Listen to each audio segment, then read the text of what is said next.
할렐루야. 네, 자 이제 우리 같이 한번 말씀 보도록 합니다. 요한계시록 12장의 말씀입니다.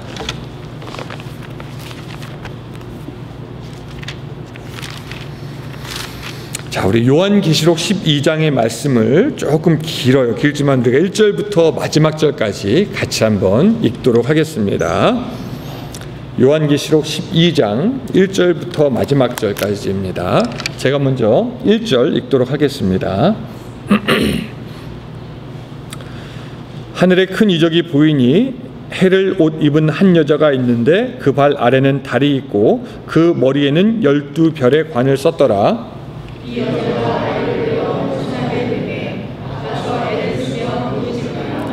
하늘에 또 다른 이적이 보이니 보라 한 큰 붉은 용이 있어 머리가 7이요 뿔이 10이라 그 여러 머리에 7 왕관이 있는데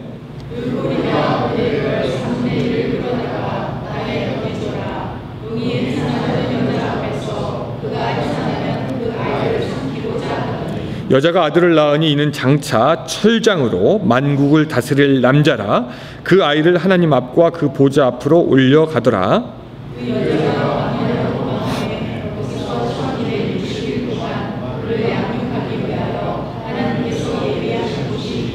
하늘에 전쟁이 있으니 미가엘과 그의 사자들이 용과 더불어 싸울세. 용과 그의 사자들도 싸우나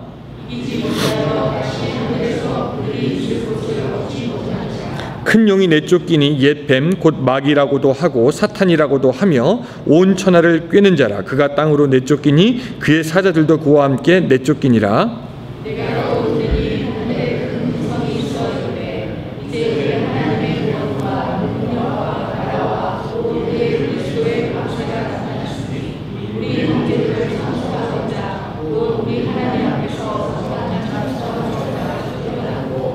또 우리 형제들이 어린 양의 피와 자기들의 증언하는 말씀으로 그를 이겼으니 그들은 죽기까지 자기들의 생명을 아끼지 아니하였도다.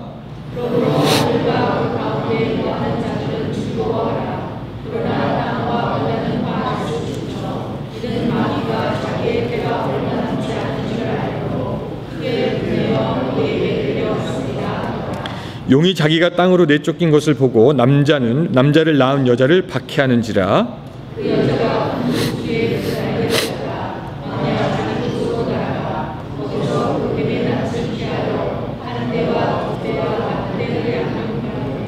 여자의 뒤에서 뱀이 그 입으로 물을 강같이 토하여 여자를 물에 떠내려 가게 하려 하매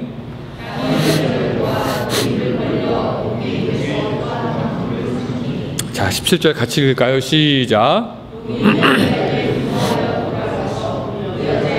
자손 곧 하나님의 계명을 지키며 예수의 증거를 가진 자들과 더불어 싸우려고 바다 모래 위에 있더라. 아멘. 할렐루야. 우리 옆에 사람이랑 같이 인사할까요? 하나님의 은혜가 충만하시길 바랍니다. 같이 한번 앞뒤 사람이랑 인사하겠습니다. 예.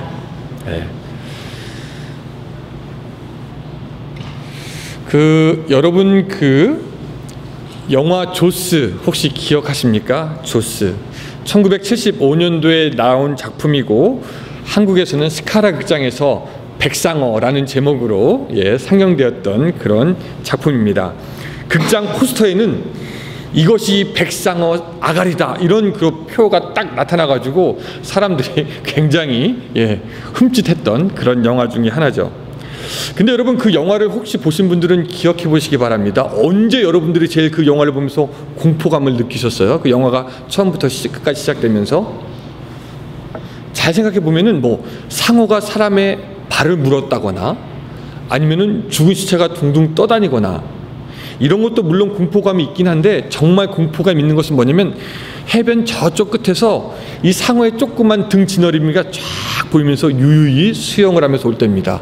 그걸 보고 보는 사람들은 긴장해요. 야, 이제 일이 왔다. 올 것이 왔다. 그리고 영화 안에서 한참 수영하던 사람들도 그 백상어 아가리는 아니더라도 그 등 지느러미가 딱 오는 것을 보고 어떻게 합니까? 그냥 압이 교환이 돼가지고 물로 막 옵니다. 다 보여줄 필요가 없어요. 그냥 그 지느러미 하나만 살짝 보여주면 사람들은 기겁을 하고 도망가게 되어 있습니다. 조금 이야기가 틀리기는 하지만 사탄에게도 그렇게 두려움을 주는 존재가 있으니 예수 그리스도인 줄로 믿으시기 바랍니다. 그 예수 그리스도가 다 그냥 그 모습을 드러내지 않아도 예수 그리스도의 이름, 또 십자가, 예수님의 그 능력, 그것만 나와도 이미 사탄은 두려움에 떨고 이미 굴복할 수밖에 없습니다. 왜냐하면은 창세기에 여자의 후손이 내 머리를 상하게 할 것이요 라고 하는 그러한 그 예언이 이미 성취되었기 때문에 사탄은 예수 그리스도 앞에서 무릎을 꿇을 수밖에 없습니다. 아멘. 아멘. 지난주에 우리가 무엇을 봤냐면은 11장에서 하늘의 문이 쫙 열리면서 천상의 예배를 보았고, 하늘에서 큰 음성이 나서 세상 나라가 우리 주와 그리스도의 나라가 되어 그가 세세토록 왕노릇 하시리라 하는 음성이 들렸다라는 것을 우리가 보았습니다. 사탄에게는 하나님의 존재가 이렇게 열려지기 시작하고 보이기 시작하는 것이 사실 굉장히 큰 위협입니다. 그런데 그렇다고 해서 이 사탄이 그의 그 더러운 욕망을 포기하지 않고 그는 결심합니다. 어떤 결심을 하냐면 하나님을 대적하겠다, 하나님과 맞서 싸우겠다 해서 하나님과 도전하고 하나님의 그 교회를 멸망시키려고 하는데, 그 시작이 오늘 12장부터 시작되는 것입니다.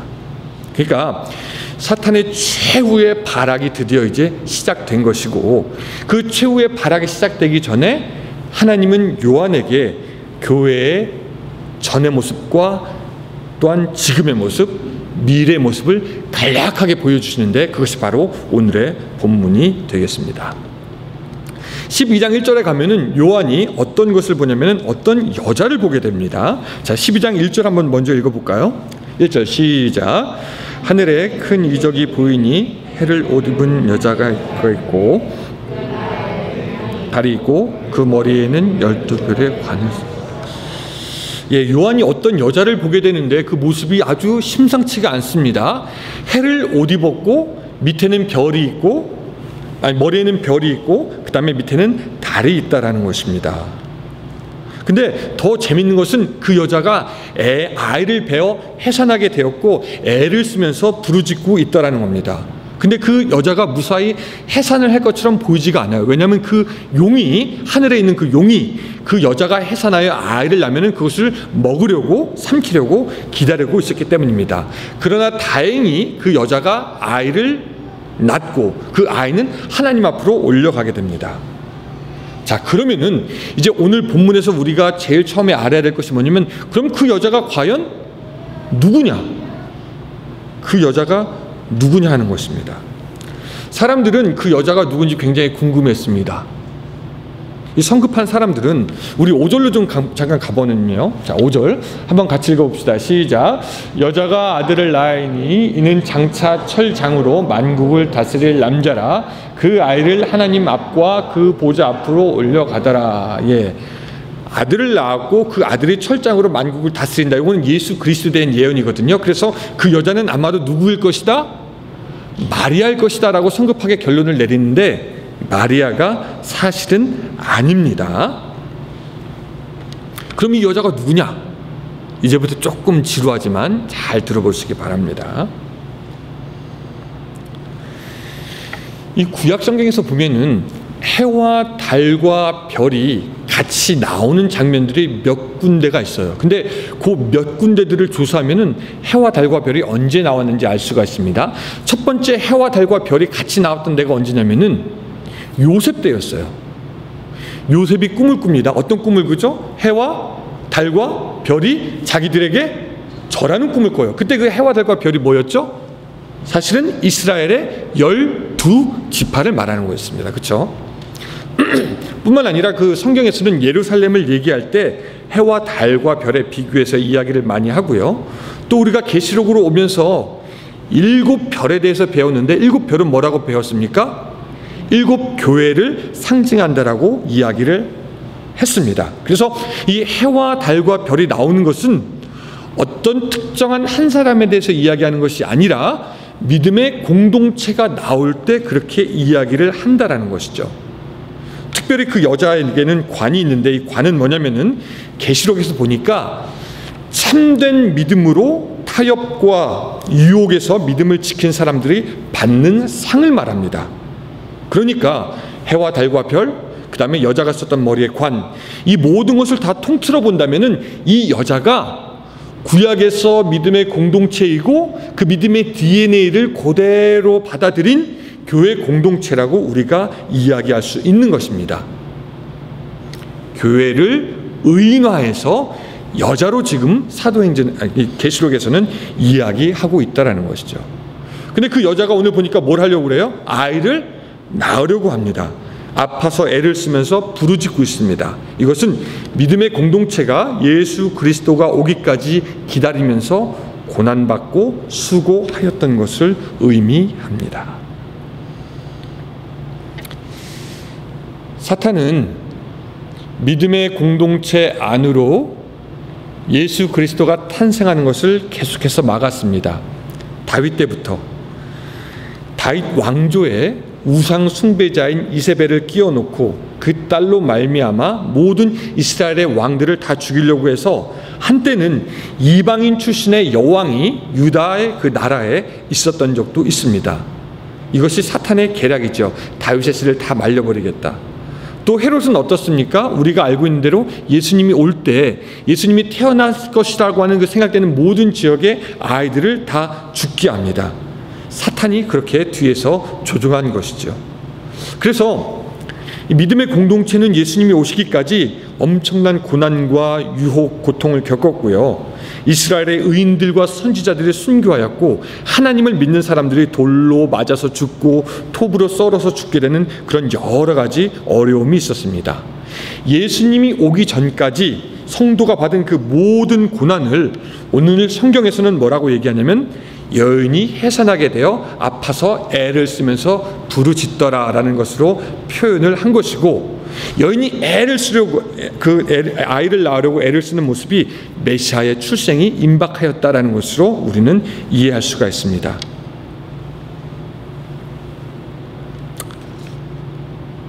사탄은 여기 본문에서는 용이죠.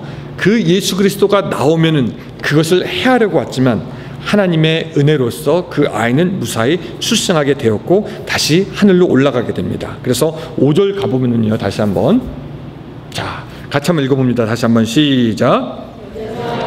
나으니 이는 장차 만국을 다스릴 남자라 그 아이를 하나님 앞과 보좌 앞으로 올려가더라. 예, 그래서 1절부터 5절까지는 무엇을 얘기하고 있냐면 교회의 예전의 모습을 얘기하고 있습니다. 고난받았던 교회, 그리고 고난 가운데 있던 여자가 아이를 낳고 그 아이가 다시 부활했다라는 것이죠. 그래서 1절부터 5절까지를 영화로 만들면 너무나 드라마틱하고 스펙타클, 영어를 계속 두 번째 쓰고 있는데 그런 영화가 될 텐데 실제로 교회의 역사가 그런 역사였습니다. 그 여자가 남자를 낳았으니까 이제 용이 그 여인을 포기하면 좋았겠지만 그 용은 그 아이를 포기하지 않고 또 그 여자도 포기하지 않습니다. 그래서 6절로 보면은 교회가 당한 지금의 상황을 보여줍니다. 자, 6절 같이 한번 읽습니다. 시작.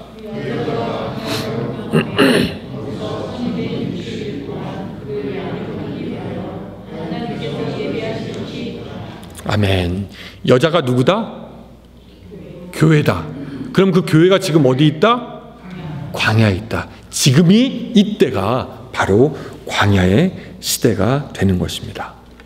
요한으로부터 이 얘기를 들었던 사람은 일단 좀 안도의 한숨을 쉬었어요. 아, 하나님이 교회를 광야로 인도하시는구나. 왜냐하면 광야는 하나님의 보호와 양육 그리고 도우심을 받는 곳이었기 때문입니다.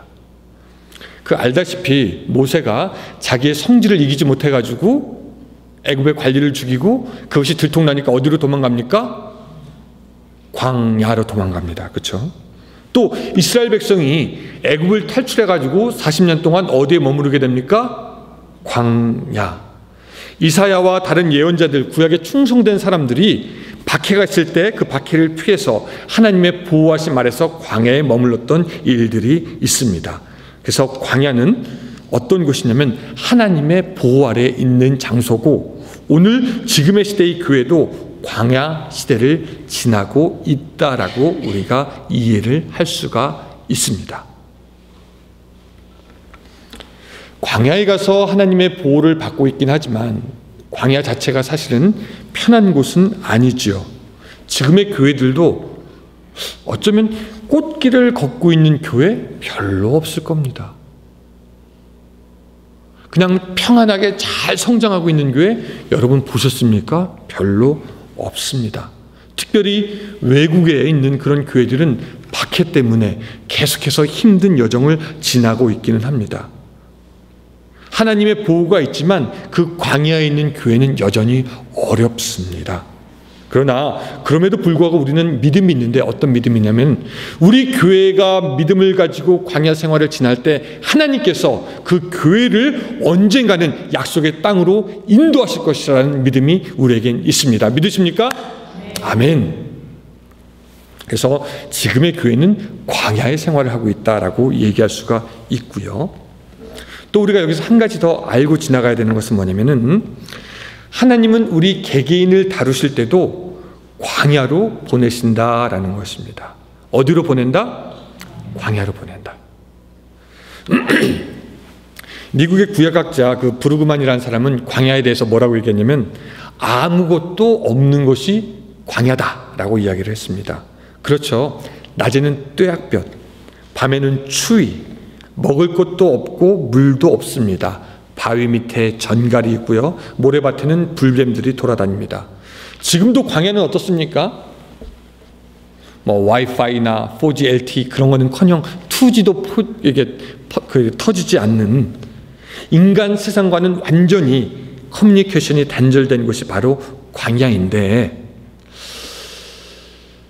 곰곰이 생각해 보면은 하나님은 인생의 어떤 순간에 우리를 광야로 인도하실 때가 있다라는 거죠.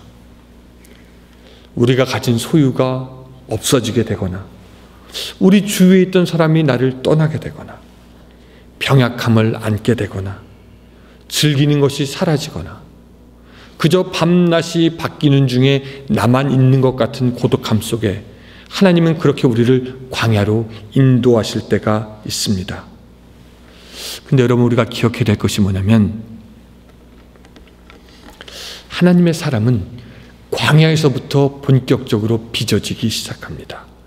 의지할 것이 없으니 하나님만 의지하게 되고 말할 상대가 없으니까 하나님이 나에게 뭐라고 말씀하시는지 영적으로 예민해지기 시작합니다.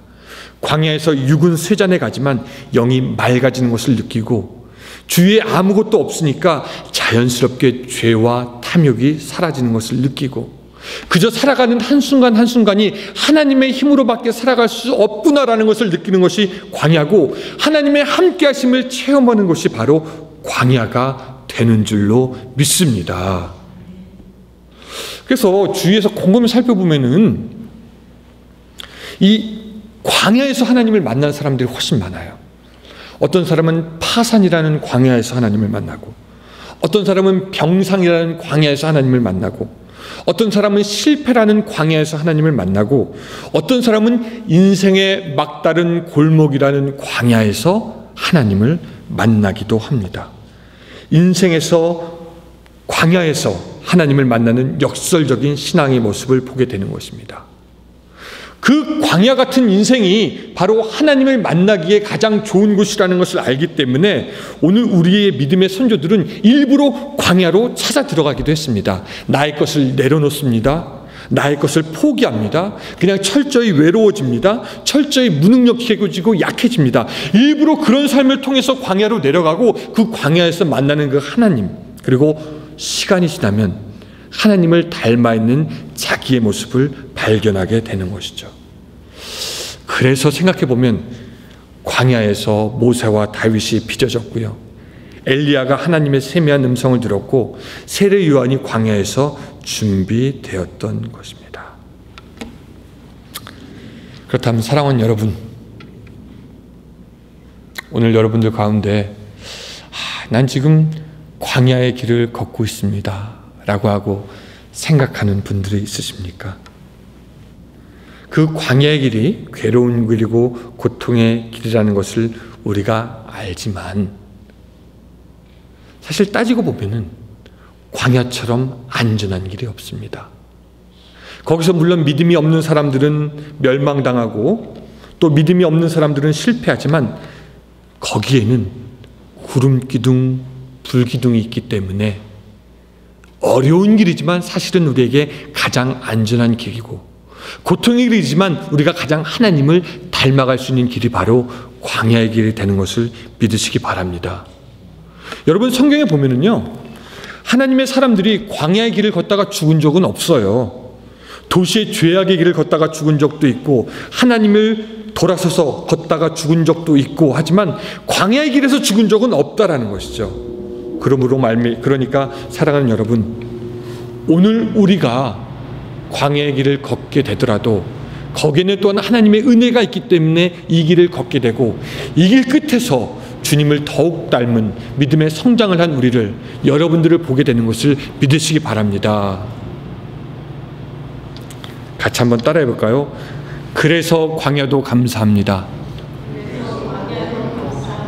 예, 그 광야에서 하나님이 우리를 친히 만나 주시기 때문입니다. 자, 여자가 광야에 있을 때 이제 또 어떤 일이 벌어지느냐? 전쟁이 벌어집니다. 자, 우리 7절로 이제 한번 좀 같이 가볼까요? 자, 7절 같이 읽습니다. 시작. 그의 사자들이 용과 더불어 싸울 때 용과 그들의 사자들도 싸우나. 예, 싸움이 일어나게 됩니다. 그리고 싸움에서 결과가 어떻게 되냐면은, 자, 8절 읽어봅니다. 시작. 이기지 못하여 다시 하늘에서 그들이 있을 곳을 얻지 못한지라. 하늘에서 쫓겨나게 됩니다. 여러분, 이 재밌는 것이 우리 3절로 좀 올라가 보면은요, 3절로 가면 그 용에 대해서 이야기를 하고 있어요. 용의 모습이 어떤지 좀 읽어보겠습니다. 시작. 보라, 한 큰 붉은 용이 있어 머리가 7이요 뿔이 10이라. 그 여러 머리에 7 왕관이 있는데, 여러분 여기서 나오는 숫자가 몇과 몇이에요? 7과 10. 우리가 알다시피 7과 10은 어떤 걸 상징합니까? 완전함을 상징해요. 이게 무슨 말이냐면은 사탄이 하나님의 흉내를 내고 하나님의 완전함을 흉내낸다라는 겁니다. 근데 전쟁이 벌어져가지고 땅에 떨어졌습니다. 땅에 떨어져서 보니까 그 정체가 드러나는데 9절로 가보면 그 정체가 나와 있습니다. 9절 시작. 곧 마귀라고도 하고 사탄이라고도 하며 온 천하를 꿰는 자라. 그가 땅으로 내쫓기니 그의 사자들도 그와 함께 내쫓기니라. 예. 용의 마스크를 쓰고 있었지만 땅에 떨어진 것을 보니까 뭐였어요? 뱀이었습니다. 간교하게 온 천하를 꿰는 자였습니다. 그리고 큰 용이 전쟁에서 지는 그때에 하늘에서 또한 음성이 들려서 10절 같이 읽어봅니다. 시작. 또 이르니 하늘에서 큰 음성이 있어서, 예, 그래서 능력이 나라와 또 그의 그리스도의 권세가 나타났으니 앞에서 밤낮 참수하던 자가 쫓겨났고 하면서 사탄이 무릎을 꿇었다라는 것이 하늘에서 음성이 들리게 됩니다. 자, 다시 한번 정리합니다. 여기까지. 이 큰 용이 누구와 싸워요? 미가엘과 싸워서 어떻게 됩니까? 땅으로 쫓겨나게 되었다라는 것입니다. 이 이야기를 보면서 우리가 몇 가지를 좀 기억해야 되는데, 첫 번째, 따라합시다. 영적인 싸움이 있다. 예, 영적인 싸움이 있고 사탄이란 존재가 있다라는 것을 우리가 분명히 기억할 필요가 있습니다. 우리가 아까 기도하긴 했지만 지금 전 세계가 지금 아주 난리를 치고 있습니다. 왜 그렇죠? 예, 코로나 바이러스 때문에. 그래서 한국에는 여러분 얘기 들었겠지만 어떤 극장은 막 텅텅 비었다고 하고요, 어떤 교회는 예배를 드리지 않는다고 합니다. 그냥 인터넷으로만 예배를 드린다고 하고요, 마스크를 살 수 없다고 얘기하기도 하고요. 여러분, 미국은 어떻게 마스크 사러 여러분 좀 돌아다녀 보셨습니까? 어떤 유튜버가 자기가 갔는데 왈그린에도 없고 CBS도 없고 없다고 그러더라고요. 왜? 마스크가 없어요. 그래서 아마존으로 갔더니 마스크 하나에 심지어는 100불짜리가 하는 게 있더랍니다. 싼 거 찾았는데 뭐 67불, 뭐 70불 마스크 하나에. 게다가 또 얘기 들어보니까 이 동양인들은 요새 그 비행기 타는 게 굉장히 눈치가 많이 보인다라고 합니다. 이 공항 같은 데서 이렇게 기침 한 번 하면은 사람들 일제히 쫙 쳐다본대요.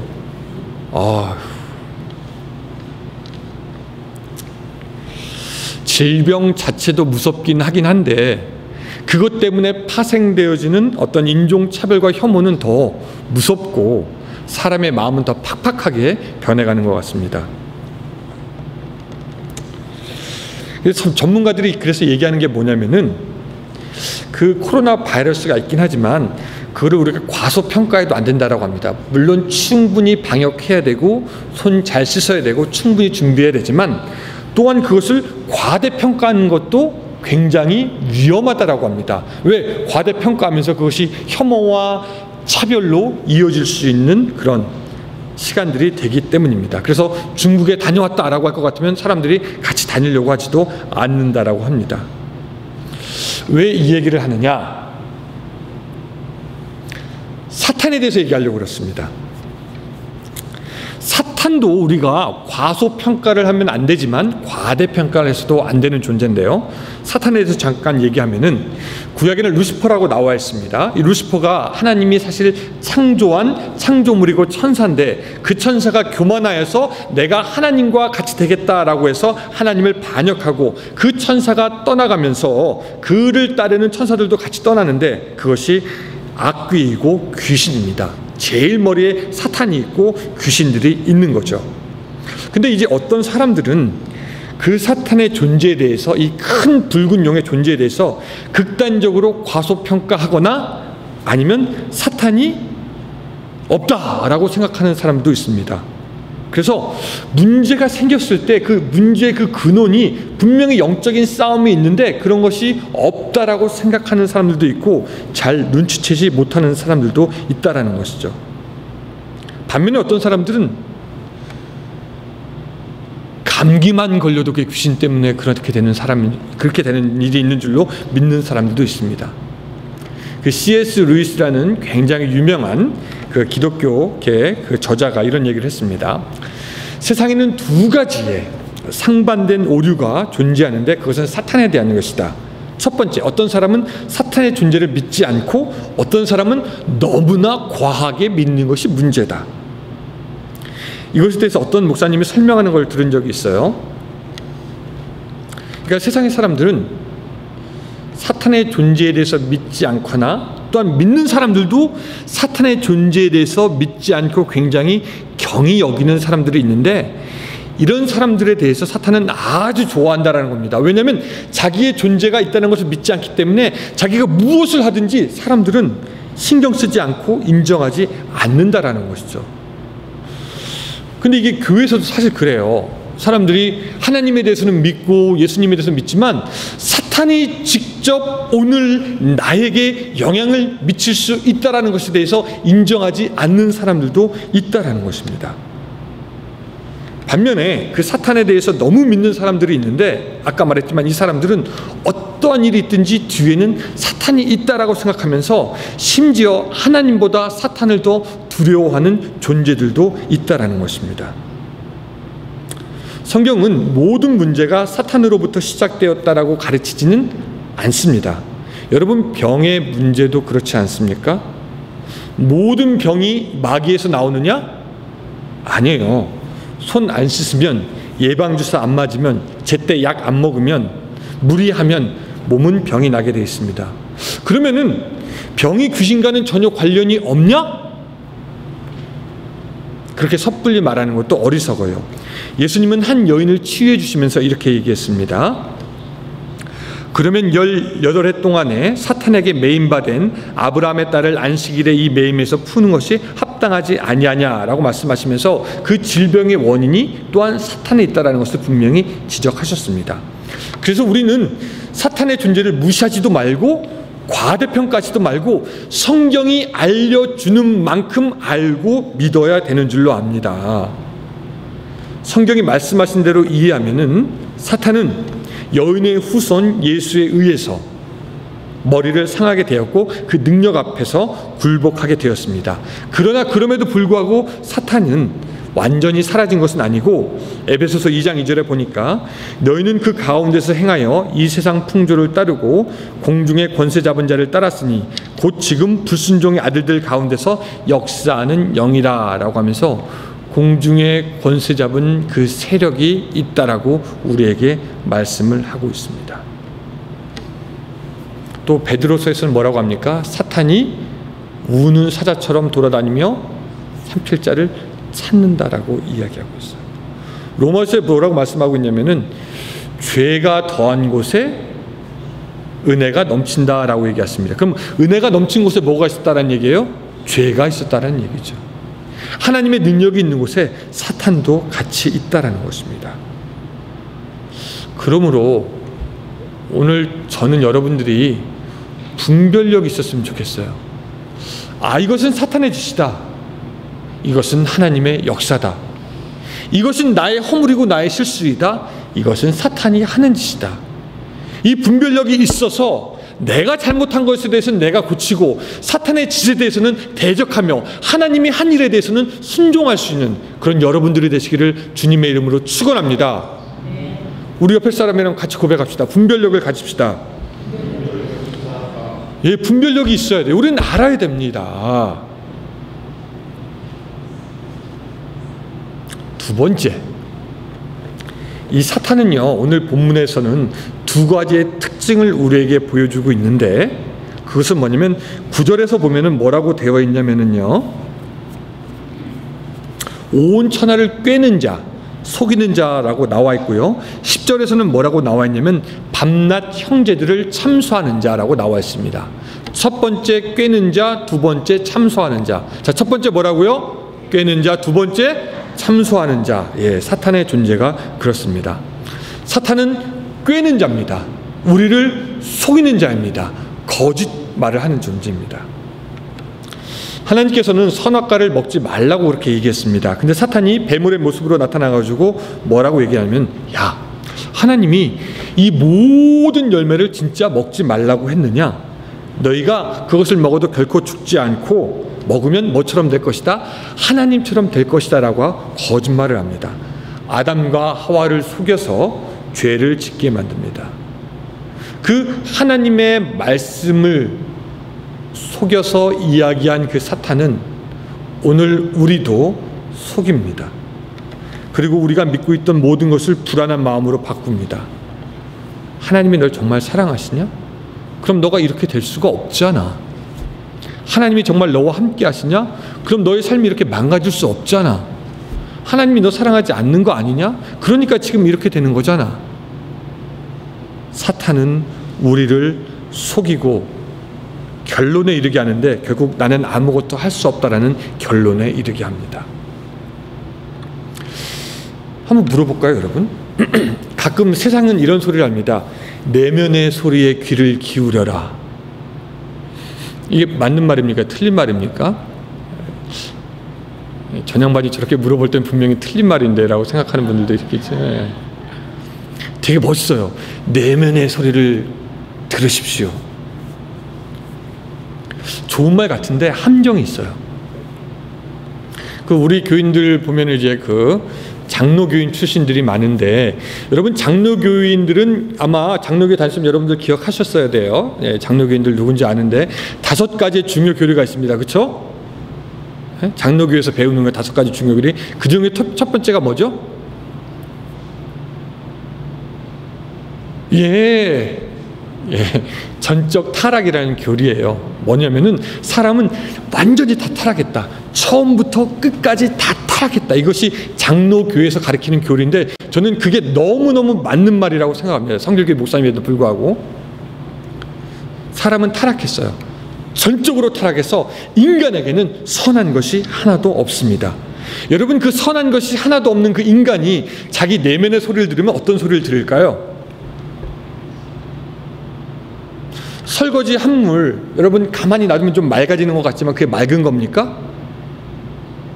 우리가 내면의 소리를 듣는다고 해서 그 내면의 소리에서 좋은 소리가 들릴 수가 없다라는 거죠. 결국 듣는 것은 무슨 소리입니까? 사탄이 속이는 거짓말 소리죠. 세상은 말하죠. 너 자신이 되어라. 영어로는 Be yourself. 되게 멋있어요. 너 자신 되라. 사람들이 뭐라고 한다고 하지 말고 너 자신 되어라. 멋있습니다. 여러분, 죄 많은 인간이 너 자신이 되면 뭐가 됩니까? 죄밖에 없는 완고한 사람이 되는 거죠. 뭐 될 게 없어요. 우리는 성령으로 충만하지 못한 사람이 성령과 귀신을 구별하지 못한 채 내면의 소리를 기울인다면 그것은 거짓 사탄의 소리를 들을 수밖에 없고, 요가, 참선, 명상하면서 내 자신 안으로 들어가 봤자 우리는 타락한 우리 자신의 모습밖에 발견할 것이 없습니다. 근데 사탄은 그거에 대해서 뭐라고 얘기하면 그게 맞는 소리야. 네 소리가 맞아. 너 생각이 바로 맞는 거야. 그래, 그거야. 우리를 속입니다. 근데 예수님은 뭐라고 말씀하셨습니까? 잘 들으세요. 너희는 너희 아비 마귀에게서 났으니 너희 아비의 욕심대로 너희도 행하고자 하느니라. 그는 처음부터 살인한 자요 진리가 그 속에 없으므로 진리에 서지 못하고 거짓을 말할 때마다 제 것으로 말하나니 그가 거짓말쟁이요 거짓의 아비가 되었습니다. 우리 인간은 타락했고, 우리 인간이 인간의 소리를 듣는다고 해도 그것은 타락한 목소리고, 그것을 믿고 따르게 하는 것은 사탄의 소리가 되는 것입니다. 우리 생각은 절대 맞을 수가 없어요. 하나님의 말씀만이 맞습니다. 하나님의 말씀만이 참됩니다. 내가 생각하기에 이건데요, 다 틀린 말이고 사탄의 소리입니다. 여러분들이 생각한 여러분도 여러분이 아니고, 사탄이 말하는 여러분도 여러분이 아니고, 성경이 말하는 여러분이 온전한 여러분인 줄로 믿으시기 바랍니다. 하나님이 말한 여러분이 바로 여러분이에요. 제 생각은 이런데요, 아니에요. 우리 인간은 타락하기 때문에 우리의 생각은 다 틀릴 수밖에 없다라는 것이죠. 사탄은 그렇게 우리를 속입니다. 뿐만 아니라 두 번째, 사탄은 우리를 고소합니다. 너는 죄인이야. 너는 회복될 수 없다. 너 봐, 너 이거밖에 할 수가 없어. 하나님의 사랑이 널 떠난 거 아니냐. 너 이렇게 살다가 죽을 수밖에 없어. 너 인생은 끝이다라고 하면서 우리를 온갖 부정적인 속에서 지옥 같은 생각을 하게 합니다. 뿐만 아니라 굉장히 교묘해가지고 내가 그렇게 한 생각이 굉장히 양심적인 생각이라고 믿게끔 합니다. 목사님, 저 생각해보니까 저 같은 사람은 하나님의 은혜 받을 자격도 없고 예배 드릴 자격도 없는 것 같아요. 굉장히 양심적인 것 같아요. 굉장히 좋게 들려요. 하나님이 그런 거 시킨 적 없어요. 죄인이여 오라, 아픈 사람이 오라 하는 것이 바로 하나님이신 겁니다. 그래서 사탄은 어떻게 해서든지 우리를 흔들 의자에 앉혀서 절대로 앞으로 갈 수 없게 합니다. 그냥 그 자리에 머무르게 한다라는 것이죠. 사탄의 첫 번째 특징, 거짓. 두 번째 특징, 참소.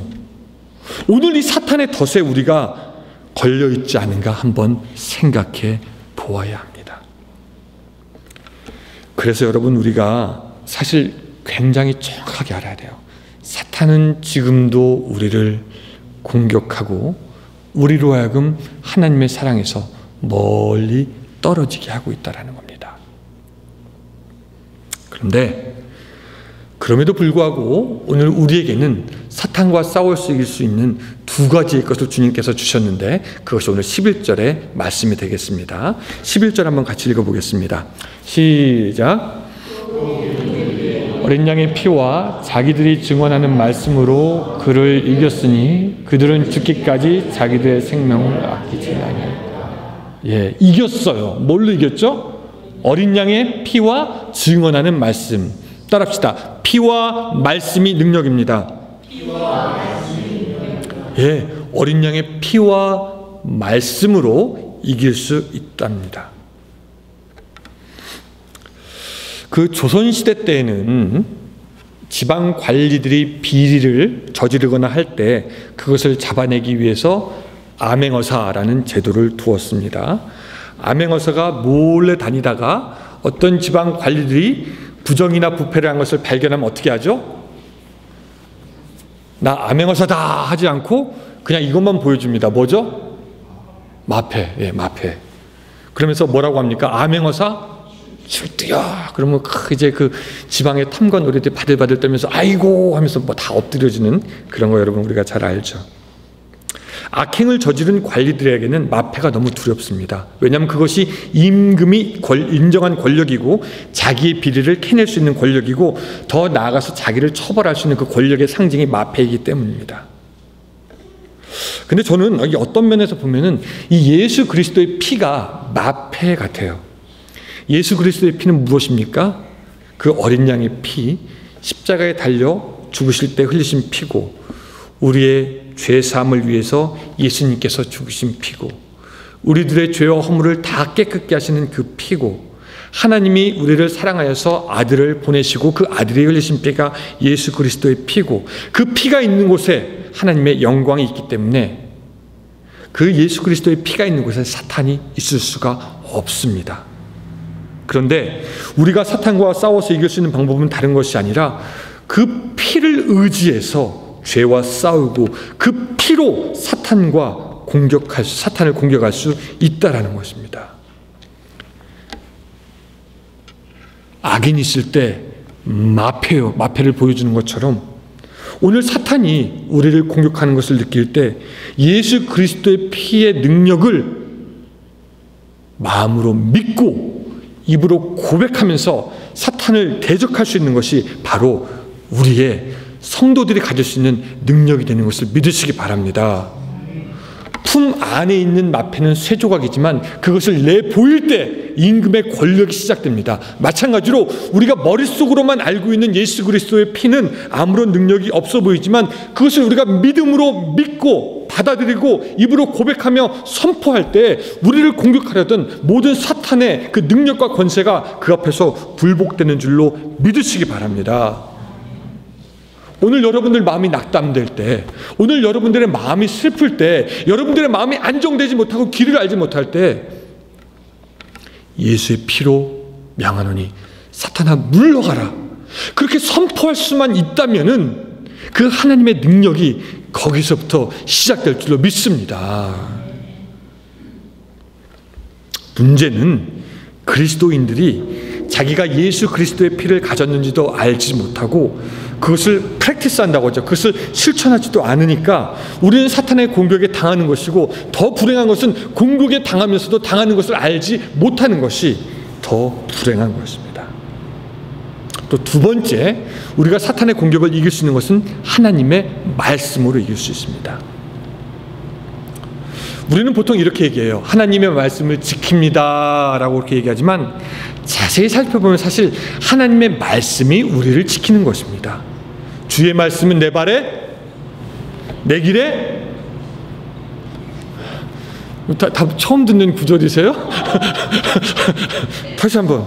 주의 말씀은 내 발에 등이요 내 길에 빛이니이다. 예. 우리가 하나님의 말씀을 우리들에서 삶에서 실천할 때 그 말씀이 등이 되고 빛이 되어서 우리를 지키시는 거잖아요. 사탄은 아까 말했지만 거짓말하는 사람입니다. 야, 이 길이 맞는 거야? 이 길이 맞는 거야? 이 길로 가야 돼? 자기의 길을 알려놓고 거기 가라고 합니다. 근데 우리가 하나님의 말씀을 지킬 때 우리는 어떤 길을 가게 돼야 될지 바로 알게 되고 그 길을 감으로써 우리는 승리할 수 있다는 것이죠. 사탄이 우리에게 제시하는 길은 사망에서 빙빙 도는 것 같아서 결국 돌다 보면 제자리에 밖에 올 수 없지만, 오늘 하나님의 말씀은 우리들의 삶의 이정표가 되어서 우리를 안전한 하나님의 품에 이르게 하는 줄로 믿습니다. 그래서 말씀을 가진 사람은 결코 실패할 수가 없고, 말씀대로 하는 사람은 결코 다른 곳으로 갈 수가 없고, 사탄의 계략과 거짓으로부터 이길 수가 있게 되는 것입니다.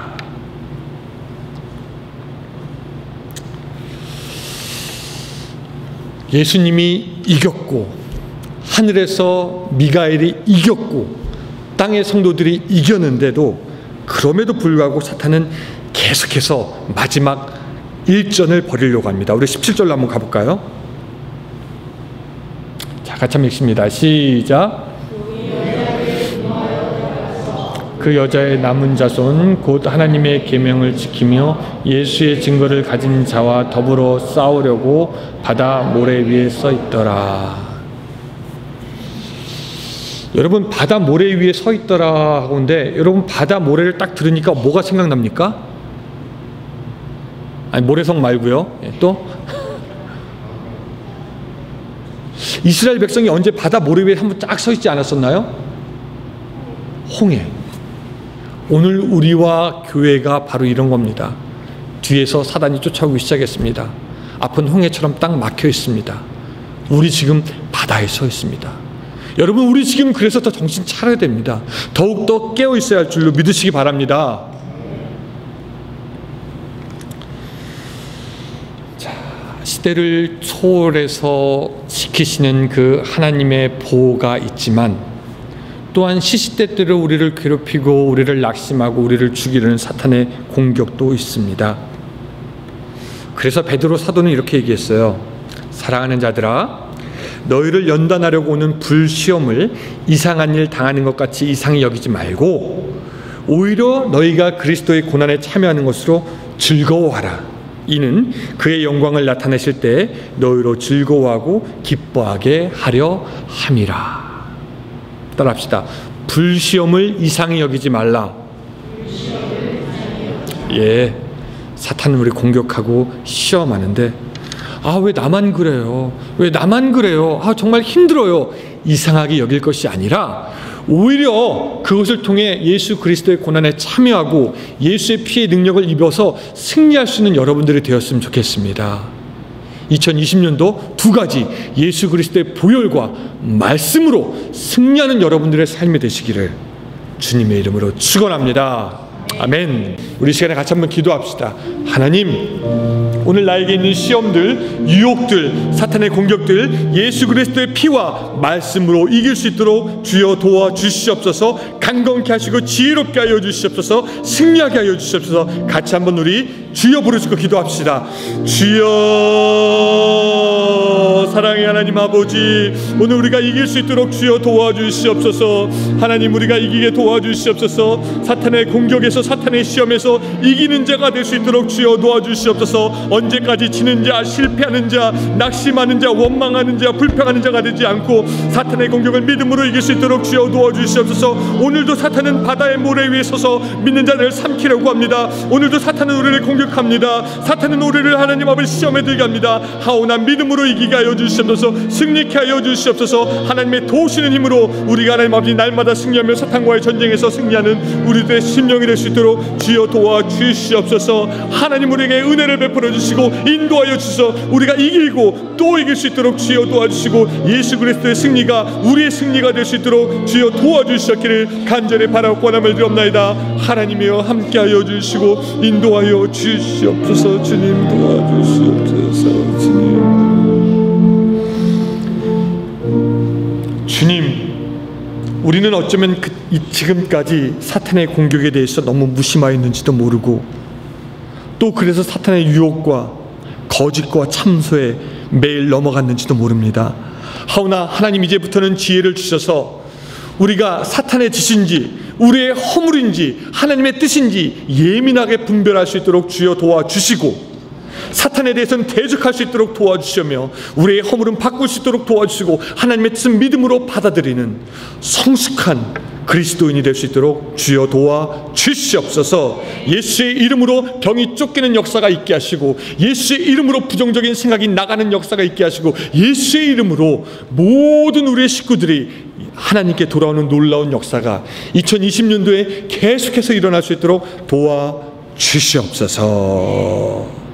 이제는 우리 구주 예수 그리스도의 은혜와 하나님의 사랑과 성령님의 감화감동하심이 이제는 사탄과 싸워 예수 그리스도의 이름으로 이기겠다 결심하는 모든 심령들에게 함께 하시기를 간절히 축원하옵나이다. 아멘.